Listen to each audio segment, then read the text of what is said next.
In the previous sections, we explored the novel's plot, examined its characters, and discussed the themes. In this chapter, we'll take a look at a couple of important narrative devices used and how they impact the reader's experience of the story. Let us look at foreshadowing first, since we mentioned it quite a few times in the plot analysis. This is a device in which the writer provides hints, clues, or even warnings about upcoming events, usually important events. In this case, Anjani's death is several times foreshadowed throughout the novel. This builds tension, anticipation, and uncertainty in the reader, who is likely hoping that Anjani will have a happy ending, but who also probably knows in the back of their minds that something terrible is coming. Let's recap some instances in which Anjani's suicide is foreshadowed. In chapter 13, Anjani says, "I'm not going to end up like my mother. I rather dead." In chapter 23, when Marceline hears about Anjani's situation from Lacey, she says, "That poor little girl will do something one day, and then all of them will hold their head and bawl." In chapter 43, Lacey describes Anjani as fading away, which again foreshadows her death. Then, in chapter 44, Lacey has a deathly dream and then wakes up feeling a weight on her. This is a clear foreshadowing of the suicide.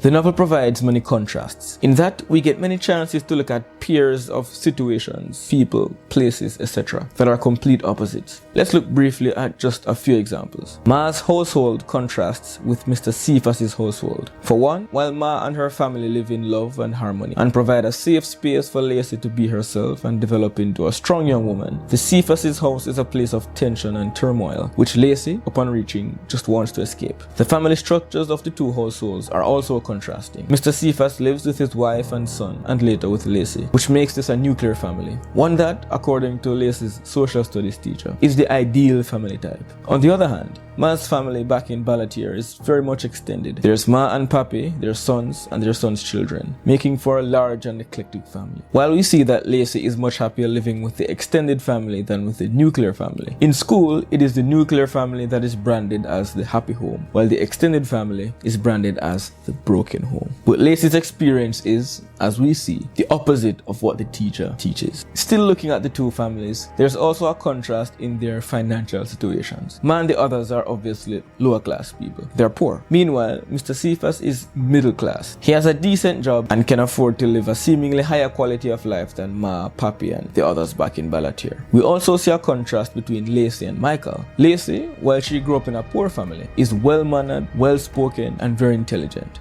whereas Michael is the opposite of all that. We can also notice some contrasts between Lacey and Anjani. The main one is that while Lacey has support from her family when it comes to going to school, Anjani instead faces pushback from her family. Even though Mr. Cephas is very much sexist and does not believe that women need to be educated, because he wants to boast about how bright his daughter is, he sends Lacey to school. On the other hand, Anjani's father and brothers are very much opposed to sending her to school. They believe that since she can read and write, she's already educated enough. There are some contrasts at school as well. For example, we can contrast Mr. Joseph, a teacher who helps the students to believe in themselves, with Mrs. Lopez, a teacher that constantly demeans and insults the students. Generally, irony occurs when the opposite of what is expected happens. There are many ironies explored in the novel, but let's just look at a few interesting ones. Mr. Cephas, even though he believes that women should be relegated to housework, while men should go out, get an education, and work, ends up, even after having been absent from Lacey's life for so long, showing up now to contribute to her schooling. Considering his philosophies on gender roles, it seems ironic that he would take such an interest in his daughter's education, even to the point of going through her school books. As we know, the interest is taken just so he can boast about Lacey. Lacey's good performance in school is supposed to boost his ego and image. Another irony is that while the social studies teacher tells the students that nuclear families are happy homes, while homes where children do not live with their parents are broken homes, Lacey's experience indicates the opposite of this. Mr. Cephas's household, the standard and ideal family structure, proves to be very broken and very unhappy for everyone inside it, whereas Lacey finds so much happiness and freedom living with her grandparents, uncles, and cousins, even though her parents aren't there. In chapter 42, we see where Lacey cooks up a plan to frustrate her father, so much so that he sends her home to Ma. The irony is, it is is this same plan, playing the jackass at school, that keeps her trapped in her father's house and prevents her from going home to Ma at carnival time, as she's too afraid to let Ma and the others know about her troubles at school. We see dramatic irony from chapters 17 to 20 with the racial issues that come up in Mr. Tawari's class and the subsequent chat that Mrs. Hafiz has with her students. While Marlon Peters, Prasad and the others joke around and laugh about the racism that exists even in the very classroom, Mrs. Hafiz, and perhaps most readers, does not find this to be funny. Instead, their form teacher is worried about the situation, understanding the seriousness and danger of racism. This is dramatic irony, because even though the students do not yet understand the significance of the racist jokes, we, the readers, can grasp the gravity of the situation and see the grim reality that exists behind their jokes and laughter. In literature, sometimes objects, places, people, actions, and so on have deeper meanings. In this way, they are symbolic. For example, in chapter 6, Lacey, as she enters her father's house, says that there's a forest of furniture and ornaments. These represent Mr. Cephas's vainness, his obsession with material things, with image and status. Also, the symbolism could indicate that he sees Lacey as another of his possessions that he can show off to his friends, much like a living ornament. Earlier we talked about Lacey's eerie dream from chapter 44. In this dream, she throws her geography textbook in the dustbin. This action is symbolic of how Lacey at this point has been falling behind in her studies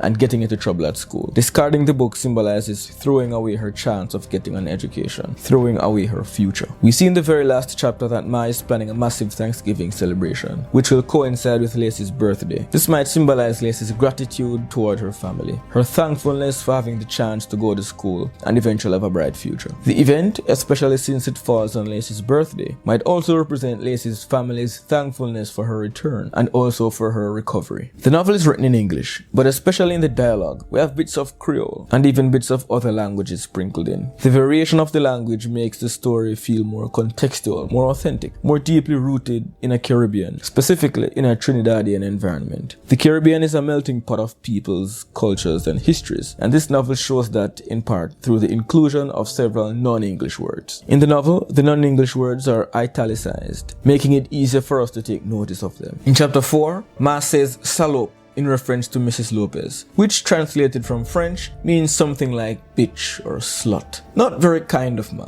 Also, Ma calls her an old jamet in the same chapter, which in Trinidadian Creole has a similar meaning. In several other cases, we see where Ma and other characters express strong emotions or side-splitting humor through Creole. Ma and Marceline also speak in Creole in order to exclude Lacey from their conversations, as Lacey cannot understand the Creole they speak, at least not very well. Caribbean culture and folklore are also referenced through Creole words like Sukunya and Lajables. Mr. Joseph brings these up when he encourages the students to embrace their own culture and folklore. We see also some words that reference the Indian heritage that is a part of Trinidadian history and culture. For example, Baji, Roti, and Talkari. Of course, we have some language that is used to refer to race, most of which is derogatory, such as nigger, coolie, and dougla. As we know, there's a strong emphasis on race and ethnicity throughout the novel, particularly black versus Indian. Another interesting point on language comes up when we look at Papi's character. Papi has a strong sense of morality and sounds as wise as a sage. This comes through not just in what he says, but in how he says it. For example, in chapter 3 he says, "There comes a time in every man's life when he repenteth of the evil he hath done," which sounds like it comes straight out of a King James Bible. Well, I think we've covered this novel from front to back. We've looked at the plot, characters, themes, and devices. That's all. If you have any questions or comments, leave them below. I'll be sure to respond. Take care and good luck. And for other English B content like my course on Anansi or my analyses of the poems, just check out the channel. There are lots of lessons to enjoy. Alright, see you soon.